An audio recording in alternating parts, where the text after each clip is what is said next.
No one knows why either of these illusions occur. So why does this happen? Like, why do we perceive it that way? They're just nonsense. Now, is this really an illusion? You don't exactly see what your eyes see. Does this image look like it's moving around? Because it's not. Whoa, check that out. Because our brains, they want to sense this as a three-dimensional object, but it's not. It's not. This is the simplest illusion we'll look at today that we have zero explanation for. Rainbows, refractions, spots in your eyes, these cubes, these dots, these not dots, this, and that. Illusions are everywhere, but how the heck do they actually work? I mean, why does this still image look like it's moving? And why can't my brain believe that these two squares are the same color? And why does staring at this for 5 minutes change the way your brain works for up to 2 months? Seriously, we'll get there. Are there illusions a camera can see, or does it only exist in your head? Are mirrors illusions? What about this? Or this? What does illusion even mean? This video is gonna answer all of those questions and more. And believe me, we do not know as much about illusions as you think. In this video, I'm gonna show you everything we do know, and I'm even gonna show you a few illusions that we have zero explanation for, even after decades of research. Ready? Let's take a closer look.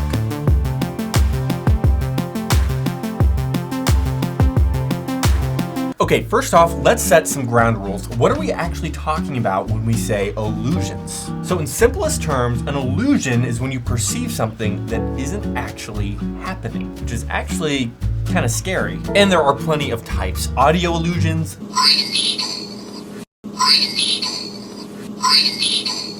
temporal illusions, which are to do with the passing of time. But in this video, we're only going to focus on optical illusions. Illusions to do with your eyes. Now, I think it would help if we went ahead and defined some illusion categories.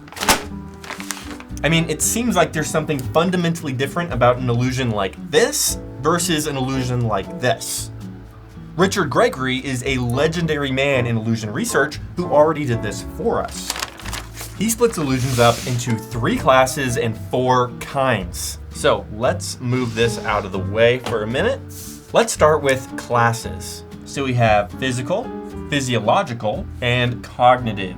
Now, these are really the 3 steps of seeing something. So first, there's the something itself in the physical world. So let's just say it's a tree. Do my best to draw a tree here. All right, wonderful. So that's our physical object. Then the light from that tree goes into our eyeballs. Again, wow, look at me. I'm a professional artist. And this is how we perceive the tree's existence. Perception, that's the physiological step. Finally, we interpret the information in our brain. Oh my gosh, this one I probably should have practiced. Ooh, that looks pretty rough. All right, well, that's supposed to be a brain. That's when we interpret it. Cool, so a physical illusion, that would be something that's caused by the physical world. For example, refraction. If you put a stick in water, you will see a physical illusion. Now, is this really an illusion? I mean, this is all just physics we're talking about. Refraction has nothing to do with me. Well, remember, illusion just means that you're perceiving something that isn't actually happening. So here, if I perceive this stick as bending, even though it isn't, that still counts as an illusion. Physiological illusion, that's more based on how your eyes see things. Think biological. So for example, after images. You stare at a bright light for too long, even just a couple seconds, your biological visual cells get overstimulated and you see an after image stick around for a few seconds. That would be an example of a physiological illusion. And finally, the cognitive stage, how your brain interprets information. So classic example for this would be something like an impossible object, like the Penrose triangle. So for this example, it's really not an illusion until it gets to that stage where you actually interpret it and think about it. Now, there's a little bit of nuance here. You don't exactly see what your eyes see. You really are seeing what your brain tells you that your eyes see. We'll talk about that more later and it'll make a lot more sense. So for now, let's just move on. So next, Richard Gregory splits the illusions up into 4 different kinds. So we've got ambiguities. Didn't leave myself a ton of room here, but we'll make it work. Ambiguities, this is just ambiguous, right? It can be interpreted in multiple ways, like the Necker cube. Do you see this cube as facing this way or facing this way? There's no right answer, but whichever way you saw is influenced by your past experiences, cubes you've seen in the past, memories you have, cubes you've drawn before. Basically, the specific way your brain thinks. Next, distortions. This is just when an object appears distorted in some way. It's bigger or smaller, tilted, curved, basically just warped in some way compared to its true property. Actually, most illusions are gonna fall into this category, like this. Does this image look like it's moving around? Because it's not. Yeah, that's a distortion. All right, next up, paradoxes. So this is when something is logically impossible, like the Penrose triangle we talked about earlier. This object couldn't actually exist in the real world.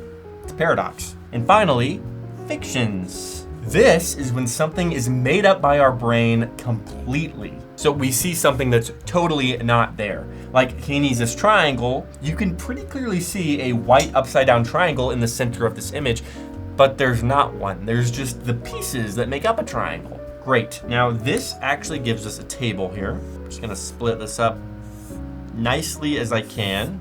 There we go. So this table gives us 1, 2, 3, 9, 4, 10, 5, 11, 12 different kinds of illusions. So here's the plan for this video.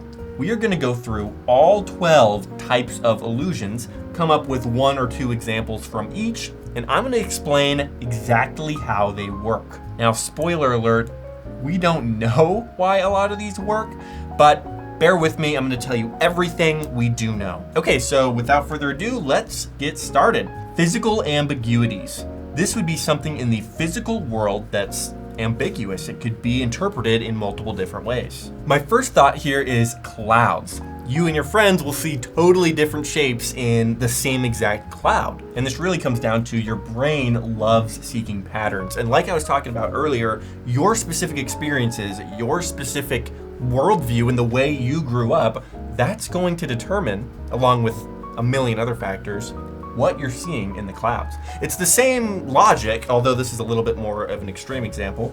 It's the same logic as the psychologist showing you the ink blots and saying, what do you see in this image, right? Your specific interpretation will tell something about you. Pareidolia is when you see meaningful images in ordinary everyday objects, usually a face. There's actually a whole subreddit of these. They're great. But the point is, your brain is a pattern-seeking machine, and it will scream at you when it sees something. Next up, physiological ambiguities. So this would be perceiving something that can be interpreted in multiple different ways. I have a great example for this. Let me pull it up. Take a look at these dots. Which way are they moving? Vertically, up and down, or side to side, horizontally? So for me, I'm seeing them as vertically, pretty clearly, but there's no right answer here. It's just 2 frames. Either way you interpret it is fine. In fact, if I focus on this for a minute, I can at will change the direction of the dots. It takes a minute. This GIF is kind of inconsistent, which I think makes it a little bit easier, but you get the picture. This is called apparent motion, and there's another example that I can show you that we can exploit a little bit more. Okay, take a look at these dots. So if you're like me, you see one dot going back and forth from the beginning to the end. Beginning, end, beginning, end. Whoa, check that out. So it's the exact same movement, but now it looks like a group of 3 dots moving back and forth. And the only thing that's changed is we make all the dots disappear for a second. This example is from the amazing website of illusion researcher Michael Bach. He has a ton of awesome interactive illusions just like this. We're gonna be visiting his website a lot more in this video. Link down below, I highly recommend checking it out. Great, cognitive ambiguities. Something that can be interpreted in multiple different ways. Well, this is just like the Necker cube we looked at the beginning of the video. But here's another example. So there's 2 really interesting questions here. First, what animal did you see first? And this will depend on your personal biases and your culture. For example, let's just say you live around ducks. Maybe you saw a duck first. Or maybe it's Easter time and you saw a rabbit first. For me, I saw a rabbit first immediately. But what's funny is when I was scripting this video, I actually saw the duck first. So the second question is, can you switch between the two perceptions? And I think for the duck rabbit, it's pretty easy to switch back and forth between duck and rabbit. But let me show you a harder example. Which direction is this figure spinning? Clockwise or counterclockwise? Think about it for a second.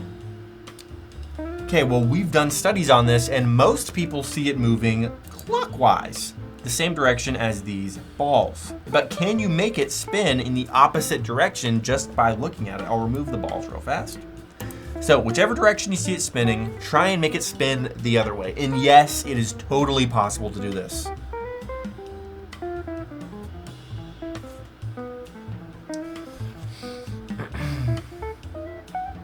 I'll give you a second. Okay, pretty tough, right? Maybe you got it, maybe you didn't. But what if I bring those spheres back and I will go ahead and switch their direction? Watch this. Boom! Did the figure's direction just switch for you? If it didn't, try this. This is a little trick I like to use. I try and match up one of the hands of the figure to the moving ball. They should be moving at the exact same rate. And again, I'll move the balls in the other direction. And I want you to really try and switch your perception here of the direction it's spinning. So this illusion, it's super tough to do the switch. I'm gonna remove the spheres. But with some practice, it can be done at will. And this works exactly the same as the rabbit duck illusion. Because this figure is a silhouette, there's no right or wrong answer as to which way it's facing. It'll look the same either way, believe it or not. It's really hard to believe because our brains, they want to sense this as a three-dimensional object, but it's not. It's not. But I have one more that's even harder to switch your perception on. This image of a dress. So the dress is a meme that went viral 10 years ago now. And the question is simple. What color is the dress? Is it black and blue or is it white and gold? Well, the answer is black and blue, but a lot of people see white and gold or blue and gold or black and blue. And it's very, very difficult to switch your perception on this. Personally, I've always seen it sort of a gold and whitish blue color, and I have never seen it as anything different. But how can a photograph be ambiguous? Well, the reason is this is just a really bad photograph. See, since this photo was taken so poorly, there's a few different ways to interpret the lighting conditions of the scene. And whichever way your brain picks, those are the colors you see. It's the same reason that these strawberries look red, even though there's not a single red pixel on this image. Our brain can pick up on the lighting conditions and say, okay, under a really strong blue light like this, that is what red would look like. So we literally see it as red. Now don't get it twisted, this is not a cognitive ambiguity. It's technically more of a cognitive distortion, which we'll talk more about later. This strawberry illusion, by the way, is from another legendary illusion researcher named Akiyoshi Kitaoka. Whatever it is, he's a legend. We will be looking at a lot of his illusions today as well. He has a great Twitter account that you should follow where he shows a ton of illusions. It's great. Okay, let's move on to distortions, the biggest category in this entire video. Great. So, physical distortions. That would be something in the physical world that appears distorted from reality. Okay, well, this is just like refraction that I mentioned earlier. The stick in the water looks like it's bending, but it's not. There's another great physical distortion though, color filters. I'm talking like orange sunglasses you can put on that make everything look orange. That's a physical distortion right there. And that's because we have access to certain materials that will block specific wavelengths of colors. So the world looks all orange or blue or whatever, even though that's not actually what the world looks like. Again, all physics, nothing to do with the way your eyes are actually, perceiving things, but still an illusion. Great.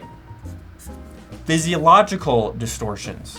So this would be something that you perceive as being distorted from reality. The rotating snake's illusion, a classic example of this. As you look around the image, the circles appear to rotate. Now, this specific illusion is about 20 years old, but believe it or not, we didn't really get a satisfying explanation for it until just a few years ago. In 2020, Michael Bach, which is the guy I mentioned earlier who has the website, and this other person wrote this paper. And it offers, in my opinion, a pretty complex explanation of how this illusion works. But essentially, this illusion might just be a side effect of the way your eyes and brain detect motion. So basically, it's your motion detection system just doing what it normally does. But this luminance pattern, this specific luminance pattern, these colors of yellow, white, blue, and black, that sort of mid-bright, mid-low luminance, that creates a false signal that feels like motion to your brain. Now, if you want to dive into the details and see some really cool models, check out this paper. I'll link it below along with everything else I mentioned. By the way, Akiyoshi Kiroka, the guy that I just mentioned about the strawberries, he helped invent this illusion. This is one of his. So yeah, you may be more familiar with his work than you realize. For something we understand a little bit less, the cafe wall illusion. This one's pretty trippy. So these are just black and white and gray lines. Like, that's all that makes up this image. And yet, it definitely looks like it's going kind of like this, right? Definitely not just straight lines. But no, these are completely straight lines. But what strikes me is just how simple it is. I mean, you could draw this. It's just 3 colors. So why does this happen? Like, why do we perceive it that way? Well, we don't know, like I said. So it's probably got something to do with the way your brain detects edges. And it's definitely got something to do with color. If we change it to colors that are equiluminant, I believe is the word, like this, the illusion is a lot weaker. Pretty much disappears, actually. And that's all we know. We don't really know what causes this. In fact, on Michael Bach's website, if we scroll down here, check this out. Nearly 20 years ago, I wrote on here, this illusion demonstrates the effect of some simple image filtered by the center surround and the striate cortex tilted in the direction of the diagonal bands. Now I would write, I do not understand how the apparent tilt comes about.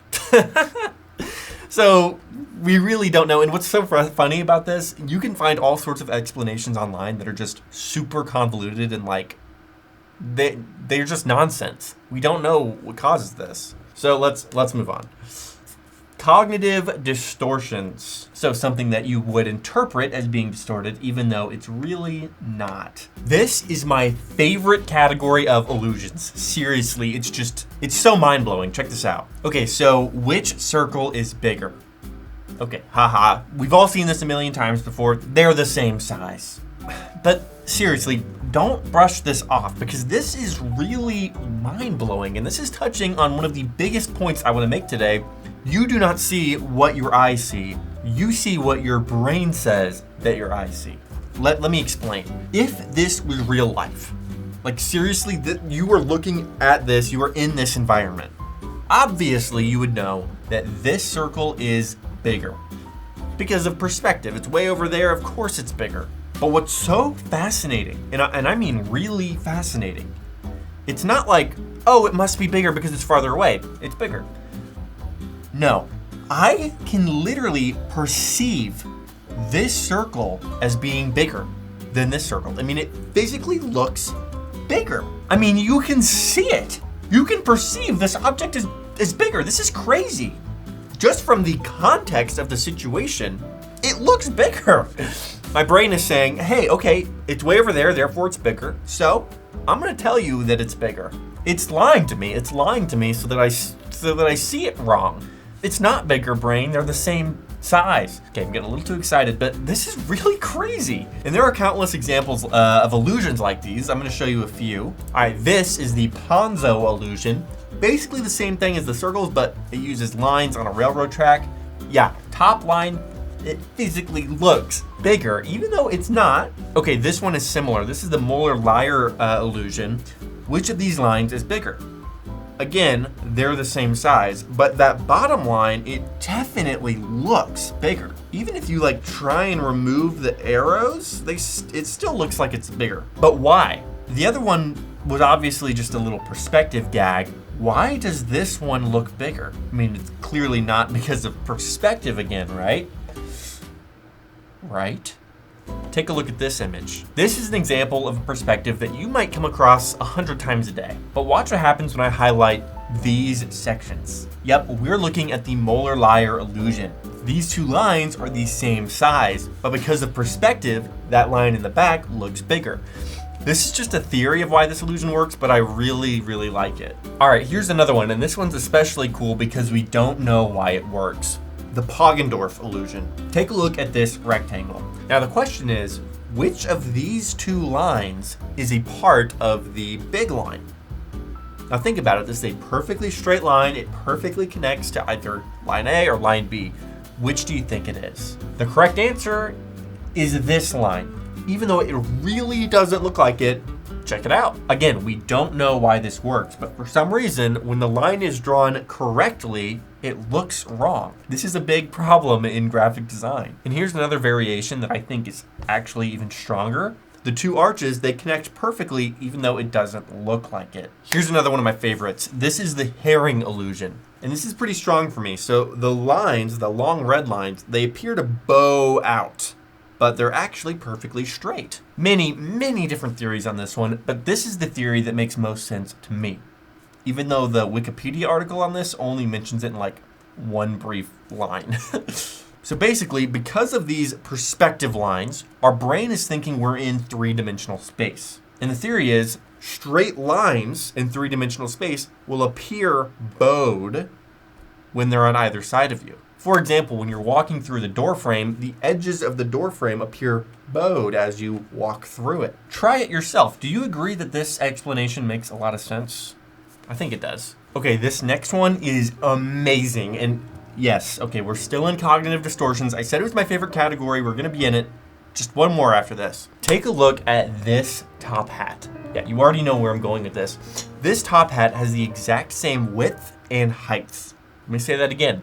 The width of this top hat is the exact same length as its height. And I'm not cheating here. I'm talking from the very tippy top to the bottom of the brim of the top hat. Yeah, here's proof.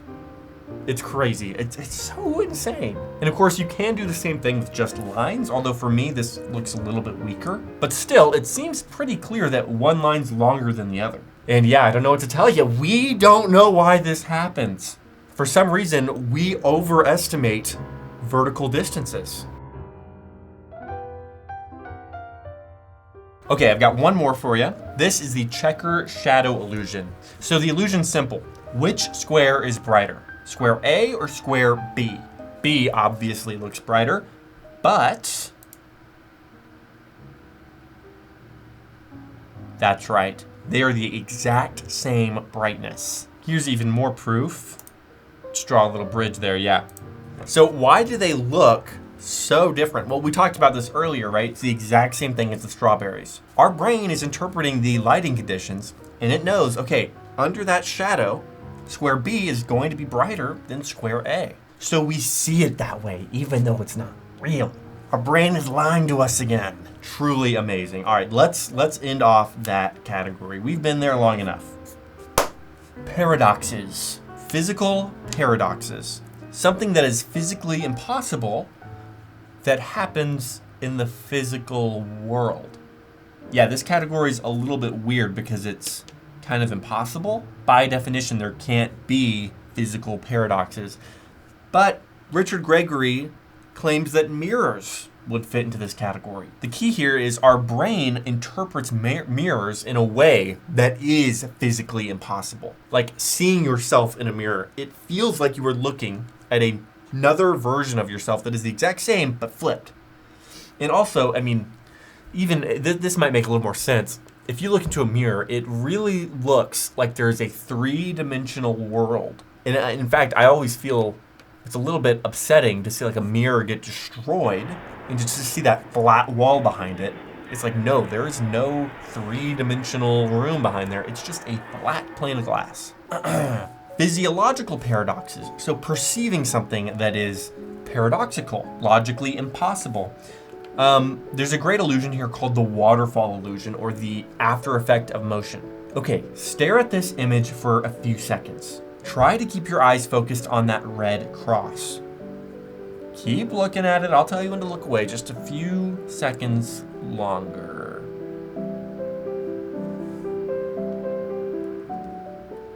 Boom! Look at this. Do you see the image expanding slowly? Yeah, it's weird, right? So this is called motion after effect, and it's a paradox because you're perceiving motion when the object isn't changing size or position at all. It's great. It's amazing. Now, why does this happen? I mean, we looked at what could only be described as a shrinking motion, and then that image, it appeared to be growing. Why the opposite?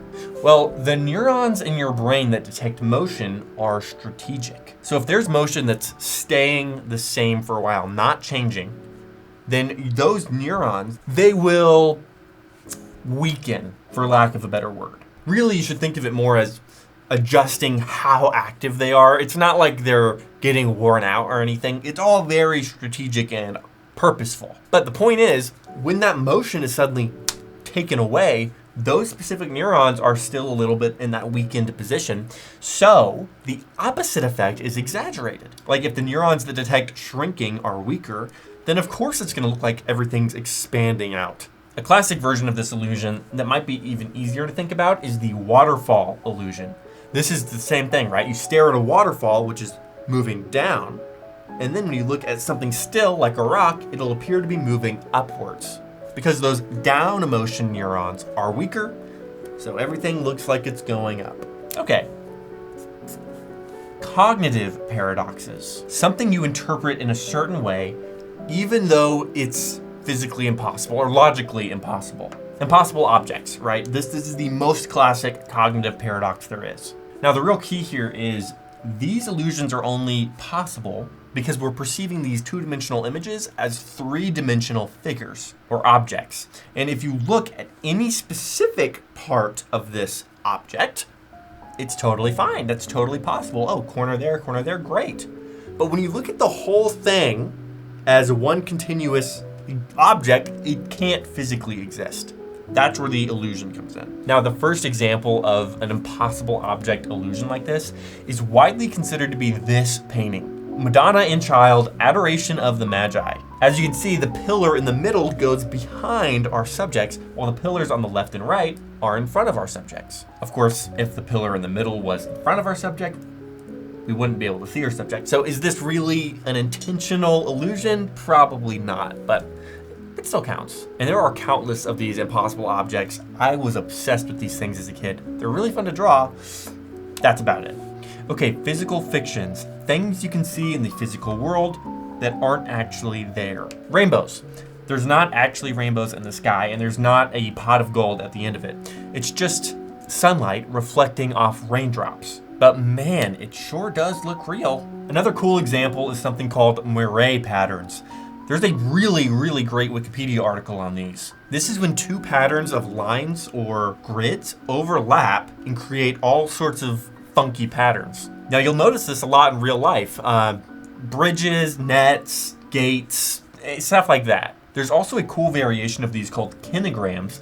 These let you make animations from moire patterns. BrusPup has a great YouTube video showing off a ton of these, exploiting them. I think that video is like 11 years old, but you should check out their channel after this video because it's great. It's so good. All right, next up, physiological fictions. So something you can perceive that isn't actually there at all. After images. We talked about these already a little bit, but after images. So when you see lights that are very, very bright, even just for a brief second, your eyes are put under heavy stimulation, and the neural pathway that sees that, it's gonna get overstimulated, making that image last a little longer than it should. Now, when I say a little longer than it should, I'm really just talking about a few seconds, maybe up to a minute. But what if I told you that there's another illusion that if you look at it for only 5 minutes, it'll last for days, weeks, or even longer?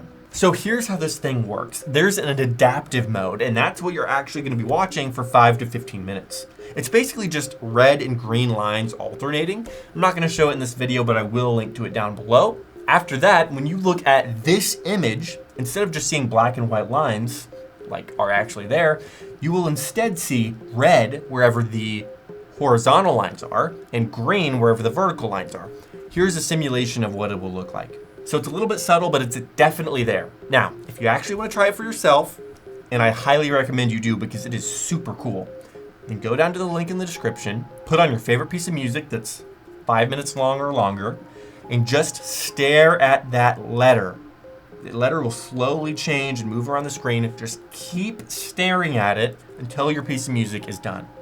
Then come back to this video, and this is going to look red and green. And warning, this is gonna last for minimum probably the rest of the day. Maximum almost 3 months later. And watch what happens when I rotate the image 90 degrees. This is gonna be really trippy if you just did the illusion. Now don't worry, this won't change every single black and white stripe that you see in the outside world, but it will change a few. For example, barcodes might look green, or any regularly spaced black and white stripes. There's also some reports of people saying that when they read a book, the lines of text will have a red hue to it because it's sort of those black stripes. But if you want to find a bunch of cool Maccolo illusion examples, just look up Maccolo illusion and there'll be a ton of them. However, it does go away faster the more you test it.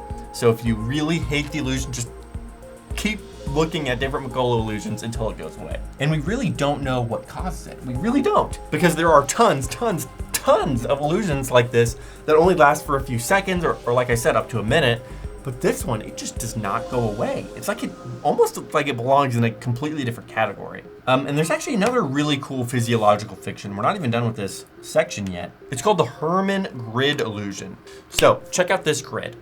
It looks like there's dots at each of the intersections, right? Now they're pretty subtle, they're pretty fuzzy, but there's dots there. What's so crazy about this is there's no circles in this image at all. I mean, it's actually just a white grid on a black background. That's it. Well, this one's great, but it's also pretty weak. But don't worry, there's another version of this illusion that I find way stronger. This is the scintillating grid illusion. And oh, do you see this? Look at how clear those little black dots are. It's wild. Solid black popping in and out all over the place. And this time we do have dots, but still there's no black dots in the image. Why are those appearing? Well, here's the thing. No one knows. Yeah, you've heard this a million times at this point. No one knows why either of these illusions occur. Isn't that amazing? We have a lot of theories, but they've all been disproven in one way or another. We do know that the illusion vanishes if you make the lines a little bit curvy, or if you remove enough space in the middle of each line, which is pretty interesting. Also, if you use squares instead of circles, the illusion becomes a lot less strong, but it's still visible. And that's all we know. More research is being done on this, but in my opinion, this is the simplest illusion we'll look at today that we have zero explanation for. All right, let's move on to our final category, cognitive fictions. Something you interpret as existing, even though it doesn't exist at all. Kinesis triangle. This is one of the very first illusions we looked at. You can all but see a bright white upside down triangle, but there's not one there. It's really just 6 objects arranged. At first I brushed this one off, but it actually is pretty strong. Like I can definitely sense that there's a triangle there, even though it's just the parts of a triangle. In fact, it's hard for me to look at this without seeing that triangle there. Like just seeing it as 6 objects, I can't do it. Now, the leading theory on this one is just pattern recognition, pretty much. The brain has a strong sense to see familiar objects, like pareidolia that we mentioned earlier. Another cognitive fiction that is really cool is the filling in of the blind spot. Okay, so we all have a blind spot. Let's find it together real quick. First, close your left eye.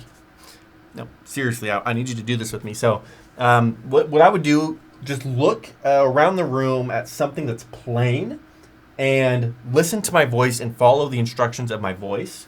And just trust me, this is going to be worth it. All right, so first, close your left eye. Next, fully stretch out your left arm in a fist. Now, point your index finger, aka your pointer finger, straight up into the air with your thumb jutting out to the right. Now, I want you to stare at the tip of your pointer finger.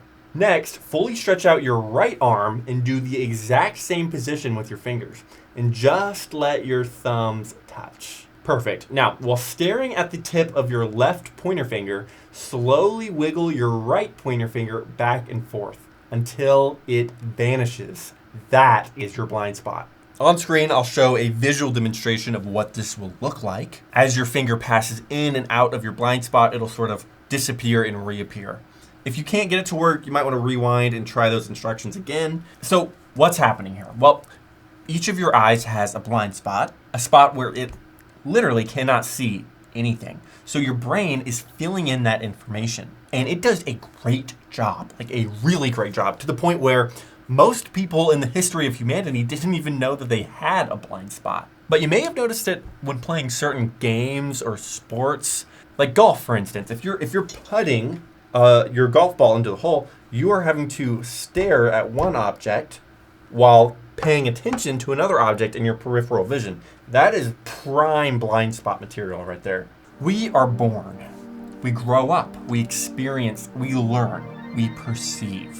This process builds neural pathways, connections in the brain that help us construct our reality. Optical illusions take advantage of this, exploiting our visual system. Optical illusions send information to your eyes that your brain says, hey, I've seen this before. And your brain assumes something about that visual information that you will then literally perceive, even though it's not really there, or it never happened, or it doesn't actually look like that. Now, sure, we can look at a bunch of optical illusions like we did today and have a laugh about it.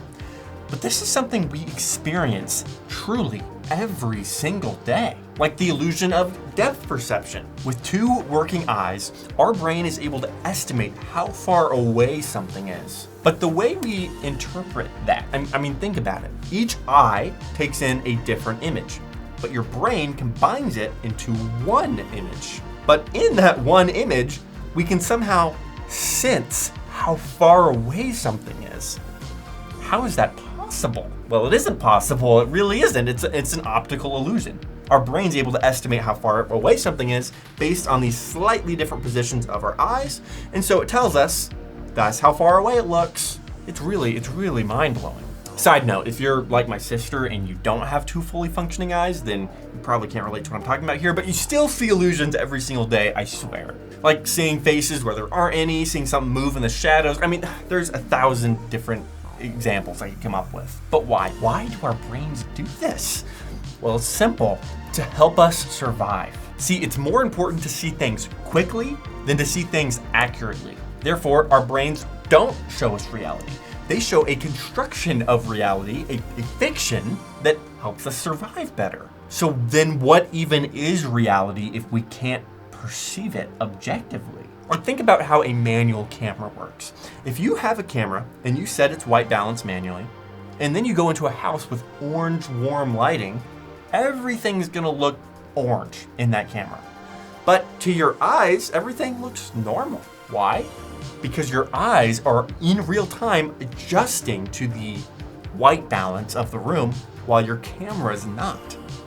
Which means, in a sense, your camera is giving you a more accurate representation of the room than your eyes are, your own eyes. But at the same time, I mean, what even is reality if it's not based on the way we perceive things? Like, surely the way my eyes see things that's adjusted for white balance is more real than what the camera sees, because that's what my eyes see. That's what we base all of our reality on. In fact, what even is reality if not for our senses? Think about it. Without touch, smell, taste, seeing, hearing, what would your life be like? You wouldn't be able to communicate. You wouldn't even be able to feel that you're in a vessel, that you have a body, that you exist in. But at the same time, if all we know about reality comes from our senses, but our senses can be very easily fooled, and on top of that, aren't even designed to see things accurately, then how much of our world is real anyway? I mean, what if it's all just in our head? And what does this mean for our memories, experience, consciousness? Do you know how long it takes for light to reach your eyes, get converted into an electrical signal, and then get processed and interpreted by your brain? It takes about 1/10 of a second. Sounds pretty fast. But in reality, if we truly experienced that 1/10 second lag, that 1/10 second of latency, we wouldn't be able to do a lot of the things that we do every day. Like, we wouldn't have reflexes to catch a ball, for example. So clearly there's some way that humans make up for that lag, for that 1/10 second latency. One theory is your brain is constantly predicting what that future 1/10 second will look like. This allows humans to react quicker, to predict what's going to happen next, to catch that ball, to play that sport. But when our brain perceives that future incorrectly, illusions can occur. Think that sounds crazy? Take a look at one more illusion, the final one I'll show you in this video. Notice there's a moving rod and there's another rod that flashes on screen every once in a bit. Now, every time that rod flashes on screen, it is perfectly lined up with the moving rod. And yet, it always appears to be just a little bit behind. Why? Your brain is already perceiving where that moving rod is going to be, and it's not prepared for that other rod that only flashes on screen for a split second. So that rod appears in its true position, while the moving rod appears in its predicted position. Now, if this theory is true, then that means every moment in time that you've ever experienced hasn't been real. It's just the fiction that your brain conjures up for you, that your brain predicts is going to happen. Nothing we see, nothing we ever have seen, nothing we ever will see is real. Nothing ever was real, nothing ever will be real. Have a nice day. Listen for me in a child's power. Listen for me in a golden hour. Listen for me when you're on your own. Listen for me when you're far from home. Listen